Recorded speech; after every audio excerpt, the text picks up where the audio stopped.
நான் கொடுத்த பாலெல்லாம் வெளியே வந்துச்சு. ஐயோ ஐயோ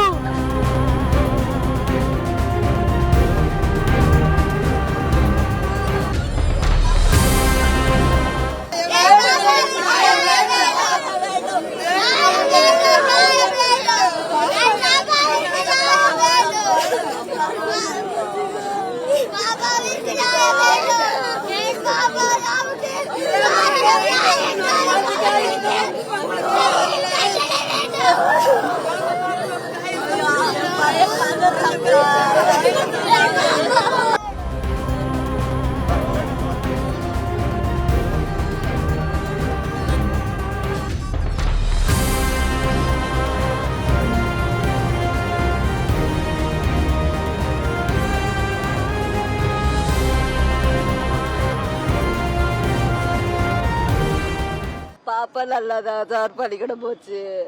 திடீர்னு போன் பண்ணி கூப்பிட்டாங்க. பூச்சி ஊறிச்சு, உடம்பெல்லாம் திட்டா இருக்குது, மயக்கம் போட்டு விழுந்துச்சு.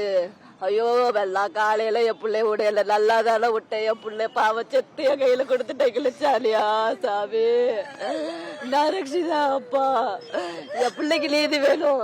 மர்மமா இருக்குது என் பிள்ளைக்கு. கடைசி வரைக்கும் எனக்கு என்ன எதுன்னு தெரியல. எனக்கு என் பிள்ளைக்கு நியாயம் வேணும். என் பிள்ளை எப்படி இதாச்சு பாவம், அவ துடிச்சு சத்தா பாவம். என் குழந்தை நான் கொடுத்த பாலெல்லாம் வெளியே வந்துச்சு. ஐயோ ஐயோ என் பாவம், என் பையன் ஆயிட்டானே. என் வீட்டுக்கு இருக்கல என்ன பண்ண சொல்லுது. எனக்கு நீதி வேணும். என் பிள்ளை எப்படி செத்து போச்சுன்னு எனக்கு நியாயம் வேணும். என்னாச்சு என்னாச்சு சொல்ல. காலையில நல்லா இருந்த பாப்பா இதை அநியாயமா செத்துட்டா. யாரு காரணம்? அவங்களுக்கு தண்டனை வேணும். அவங்களுக்கு நியாயம் கேட்க கூடாது. எனக்கு நியாயம் வேணும். என் பாப்பாக்கு நியாயம் வேணும். அநியாயமா கொண்டவங்களுக்கு தண்டனை வாங்கி கொடுங்க.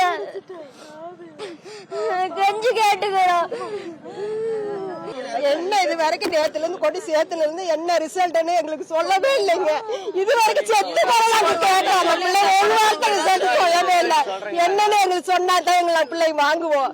இல்லைன்னா பிள்ளை வாங்க மாட்டோம். நாங்க எல்லாரும் எங்களுக்கு சொல்லுவோம். ரிசல்ட் 3 தடவை இருக்காங்க. 3 தடத்துக்கு எந்த ரிசல்ட்டும் சொல்லவே இல்லைங்களா. அந்த பிள்ளைய இடைந்து நேரத்துல இருந்து பார்த்தோம். ஒன்னும் சொல்லவே இல்லை. அதே பிள்ளை நல்ல முறையா போயிடுச்சு.